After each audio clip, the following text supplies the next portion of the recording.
Okay, I'm going to jump right in and get started. And, oops, let's go back one.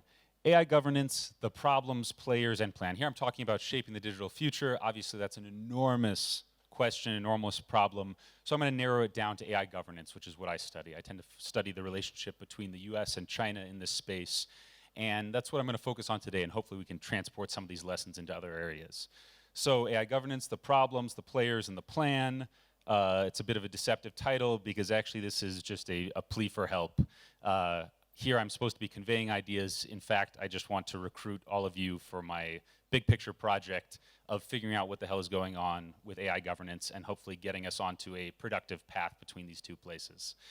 Only got 10 minutes here, so I'm going to try to trim the fat and move through it relatively quickly and hopefully just hit you with some ideas and throw out some concepts that then we can dive into more during the panel discussion right after this. So 3 spheres of AI governance. This is going to be coming at a very high level, and we're going to narrow it down progressively. First sphere, commercial. Second sphere, social. And third sphere is military or national security, with obviously a ton of overlap between these sectors as they bleed into each other. All of these bullet points here, algorithmic liability, political ads, deepfakes, every one of them deserves their own 3-day conference focused entirely on that. But I have 10 minutes of one 3-day conference, so I'm going to focus in on one that is of interest to me and that I think is not sufficiently covered, which is the risk of accidents from powerful machine learning systems. And we're going to use this as a sort of a window into where problems might emerge, and then also a cutting-in point for what can we do as researchers, as private businesses, and as government officials to hopefully mitigate these risks. So this risk of accidents, it comes down to 2 main points, 2 underlying arguments. One, that AI systems are not infallible, and that our control over them is not guaranteed.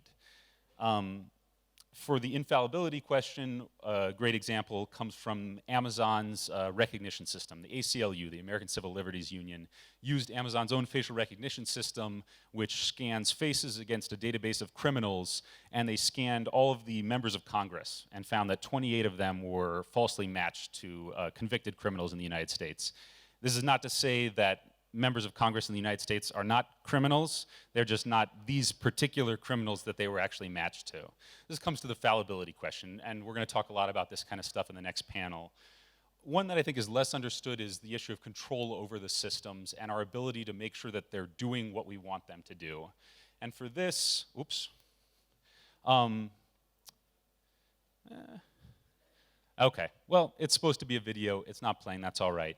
This is a screenshot from a game that was developed by OpenAI, one of the leading AI research labs in San Francisco.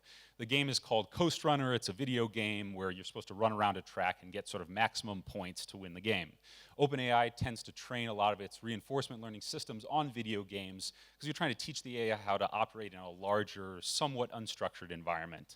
So in this game, they were supposed to, the boat here is supposed to run around the track. They told the AI system, we want you to beat the game. To beat the game, you have to get the most points.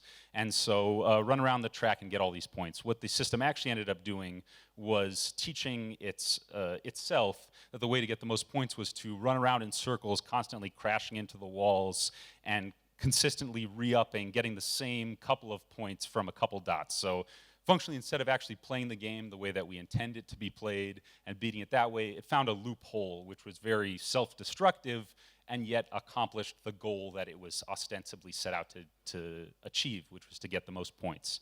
What this is a window into is issues of what we call alignment or misplaced optimization, when what we really want is it to beat the game, but we give it a goal that is a sort of a proxy for that, but it's a slightly misplaced proxy, get the most points. And if we don't align those goals with our actual goals, with our intent, if there's not alignment in those areas, you get very dangerous consequences when AI systems are functionally finding loopholes. They're kind of cheating to beat the game within our constraints. They're doing what we told them to do, not what we want them to do, functionally. And this is a potentially big problem as AI systems are feeding into more and more of our economic systems, our social systems, and especially in our military systems. So the security risks that stem from these problems, the problem of fallibility and the problem of lack of control or misalignment, it becomes especially acute when we have a quote-unquote race, an AI race, a race for supremacy in the field. When you're deploying powerful AI systems, it's very, very important to remember that technological supremacy is not equivalent to true security. Simply having the more powerful system, the more capable system, the system that can beat the game better, is not the same as guaranteeing your own security. This is an argument best made by analogy to a couple of different areas.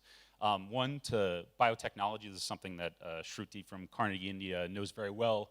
Simply having more powerful pathogens at your disposal, having them in your labs, does not make your people safe if those pathogens are not properly secured.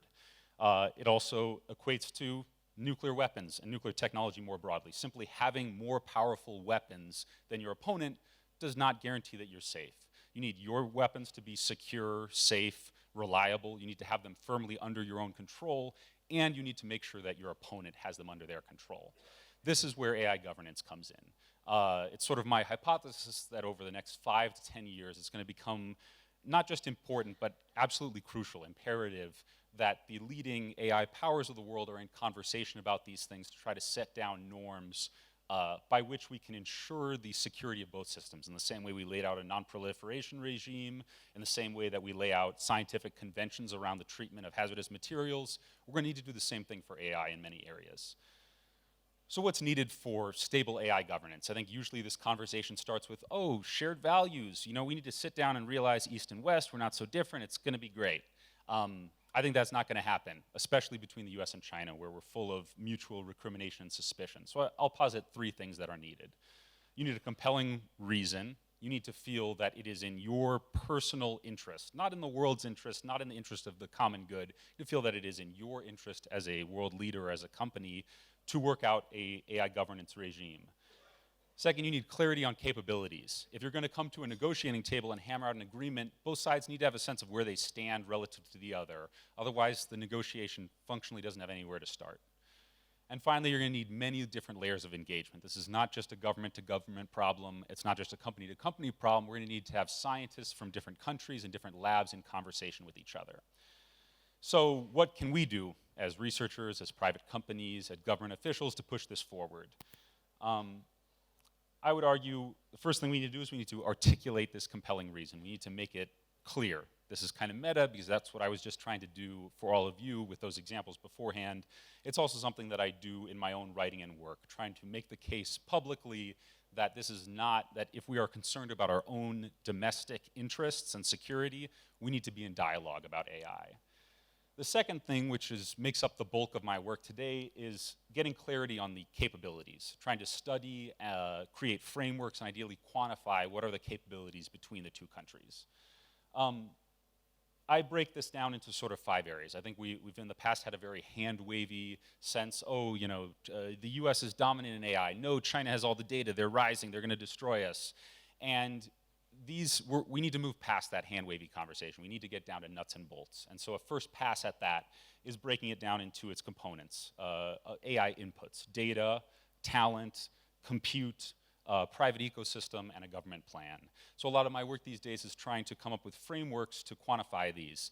I only have a couple minutes left, so I'm going to run through these very quickly, just as a way of not saying this is the right way to do it, but this is one way that one can try to frame these things up for political leaders and for our institutions.